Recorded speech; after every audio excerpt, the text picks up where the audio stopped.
There are a ton of amazing weapons in the Elden Ring Shadow of the Erdtree DLC, so many in fact that you might be sleeping on some very powerful tools. From blades that can be used for spellcasting to what I think is the most fun weapon in the game, let's go over these weapons and how to get them. And while some new weapons are cleverly hidden away, there are also some that drop from enemies in the DLC. One I want to talk about in particular is the Lizard Greatsword. It's a giant stone lizard that you use as a sword, so if you're not interested already, I really don't know what to tell you. Jokes aside, this weapon actually has a ranged attack too, as a heavy attack will fire the forked tongue from the tip of the blade at an enemy. That's already pretty nice, but if you then change the Ash of War on this weapon to give it bleed buildup, you now have a pretty powerful greatsword with the ability to apply bleed from range. If you don't have an Ash of War with bleed on it yet, there's an easy one in the base game at Fort Height over here on the map. You can also try different scalings and elemental damage type depending on what ash you pick, and thanks to the low stat requirements, this Lizard Greatsword can work in almost any build. And you might recognize this weapon if you visited the DLC's Catacomb dungeons, as it's a weapon used by a new type of gargoyle imp. It also drops from them, so we're going to need to farm for it, and luckily there's an easy and accessible imp farm in the starting region. Go to the Fulgrift Catacombs from the castle front side of Grace by simply following the road there. From the Grace point inside the dungeon, you'll find an imp literally in the next room, so just let him pogo stick his way towards you, kill him, see if he drops the weapon, and if not, go back to the Grace and sit down to respawn him. It didn't take long for the weapon to drop for me, and if you want, you can even farm for a second one so you can dual wield these. Either way, don't sleep on the rock lizard, as with a few changes, it can become a very powerful weapon. Another weapon I absolutely recommend you try out is the Smithscript Hammer. Not only because it's good, because it is, but also because it's one of the most fun weapons to use in Elden Ring. This massive hammer can be thrown by pressing the heavy attack button, and while the windup takes a bit, the damage is absolutely worth it. Plus, it knocks most regular enemies on their back, allowing you to run in and finish them off. It's also a surprisingly versatile weapon, as you can change the scaling of it or make it deal elemental damage by applying a different Ash of War. But yeah, this heavy range playstyle is quickly becoming one of my favorites, and the requirements on it aren't that bad either, so I reckon most people can use this weapon straight when they pick it up. It's not that hard to get either. First, we want to unlock the Ancient Ruins base Grace Point, which you do by heading into a little cave over here, close to the Morth Ruins, and then hanging left until you enter the valley. From there, follow the path north. There are a lot of enemies, but luckily you can just ignore them, and then enter this building to find Telu's Ruined Forge. Head inside, follow the path, and then we want to do a little jumping once you reach this crack in the floor. Jump to the other side of it, then use the giant beam in the middle of the room to cross again. On your left will be a lava blob who's guarding the body with the Smithscript Hammer on it. And you actually find many amazing weapons in these new Forge dungeons in the DLC, as the Ancient Meteoric or Greatsword is also a must-have.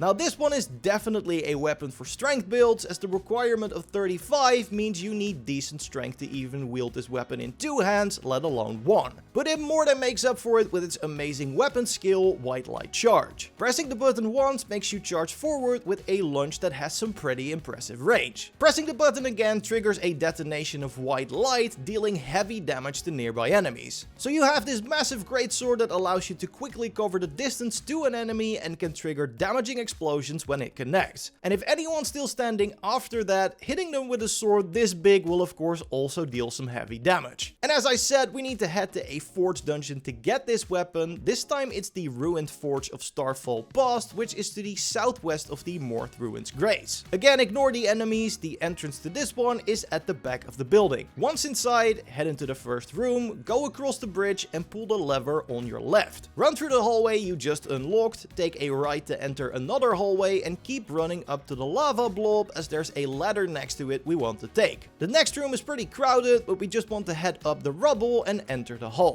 Drop down on the bridge below you, cross it and turn left to find another lever. Pull it once to lower the door, then pull it again and fall down. You want to jump on top of the door so it carries you up, and then from there you can walk straight to the forge, activate it, and grab the Ancient Meteoric or Greatsword. And by the way, if you've enjoyed the video so far, it would be awesome if you could leave a like and subscribe to not miss our next Shadow of the Erdtree video. Now, Shadow of the Erdtree is also providing spellcasters with a lot of new options, and not just with new sorceries and incantations. There's a really cool new weapon called the Carian Sorcery Sword that has a pretty neat unique feature. It's already a good weapon as it's a thrusting sword, one of the few weapon categories that can keep attacking when you raise your shield. Obviously, it also deals magical damage and scales with intelligence, but the real kicker is the heavy attack, which is not an attack at all, but rather uses the blade as a catalyst to cast your sorceries with. So whatever spell you have selected will be triggered and cast from your right hand with R2 or RT, allowing you to seamlessly mix sorceries and stabs from the blade. So if you're looking for a spellblade themed build, this weapon is a perfect fit. And it's super easy to get to. We need to reach a secluded area in Castle Ensis that can be reached by dropping down from the Skadu Altus. From the high road cross side of Grace, look for a body of water to the west, where a spectral giant is also wandering around. Face the south and right to the end of the body of water, then drop down into the castle on the right side of the waterfall. And then it's simply a matter of walking up to the chest and looting the Carian Sorcery Sword. Another very unique DLC weapon is the repeating crossbow. I think many of us have been traumatized by the Black Jill Knight using this thing, which is why it's extra satisfying that we get to use this rapid fire crossbow ourselves. The rapid fire mode is actually the weapon art for this thing. If you default fire it, it will just work like a regular crossbow. But with the weapon skill button held down, you will rapidly fire 12 projectiles and you can fire both your primary and secondary ammo type depending on your follow-up input. So while regular arrows already deal some big damage, explosive arrows or lightning arrows can wreak even more havoc. The range on it is also insane because it's a crossbow, so you can deal high burst damage from pretty far with this weapon equipped. The only obvious downside is that it eats through ammunition, so make sure to stock up on bolts every now and then at the nomadic merchants in the base game. This one in the Altus region specifically has an unlimited supply of regular and lightning bolts, so he's a good stop for that. And yeah, this weapon is also a pretty easy get, although it can get a bit chaotic. We're starting from the Morth ruins again and we just follow the road south. You'll soon realize there's a pretty big battle going on between Mesmer soldiers and a dragon, and we are riding straight into the thick of it. The repeater crossbow can be found on a body in the back right of the fighting area, but it can be hard to spot due to the high grass and of course the battle going on in the background. So just steer clear of the enemies while looking around and grab yourself a very powerful new ranged weapon. Now while this video is about individual weapons, there's also a weapon type that I think deserves some more love, those being the Perfumer's bottles. You can actually find an amazing Ash of War exclusive to this weapon type called Rolling Sparks that throws out a line of perfume dust with a delayed explosion. Now one reason this is nice is because the throw has much more range than your other attacks, bar the charged heavy maybe. But it's especially useful against larger creatures and bosses as each cloud of dust triggers its own detonation, so it can hit the same enemy multiple times. The way you get it is pretty simple too. You first need to unlock the Shadowkeep main gate site of Grace. From there you want to head to this part of the war camp, and since we're approaching from behind, the furnace golem won't bother us. Then we want to take care of the perfumer enemies in this area, take out a ranged weapon and look up. It can be kind of difficult to spot, but there's a flying teardrop scarab here that will drop down if you hit it with a projectile. Run to where it lands and kill it, don't forget to roll back to dodge the explosion, and the Rolling Sparks Ash of War is yours. Now there are different kinds of perfume bottles, and the cool thing about Rolling Sparks is that it uses the effect from whatever bottle you are using. Because of this, I highly recommend you pair it with the chilling perfume bottles, as that means you can also use it to build up the powerful frostbite status effect. Reaching this one is a bit more complicated as you need to head through the Dragon Pit dungeon, which is located over here on the map and can be reached by following the road from the castle front Grace Point. Not too complicated, except for the fact that there's a seeming dead end at this part where you just need to jump all the way down. And listen, I know it's a meme with these games, but trust me, you want to jump down here, nothing bad will happen to you. Defeat the boss and then you'll be able to reach the Dragon Terminus Grace Point. From there, follow this route to the giant dead dragon, cross it on the right side and keep going. Behind the dragon is a hidden small region of the map where you want to keep heading west until you reach the Lamenter's jail, which can be a bit tricky, so I'll just show you the route on screen.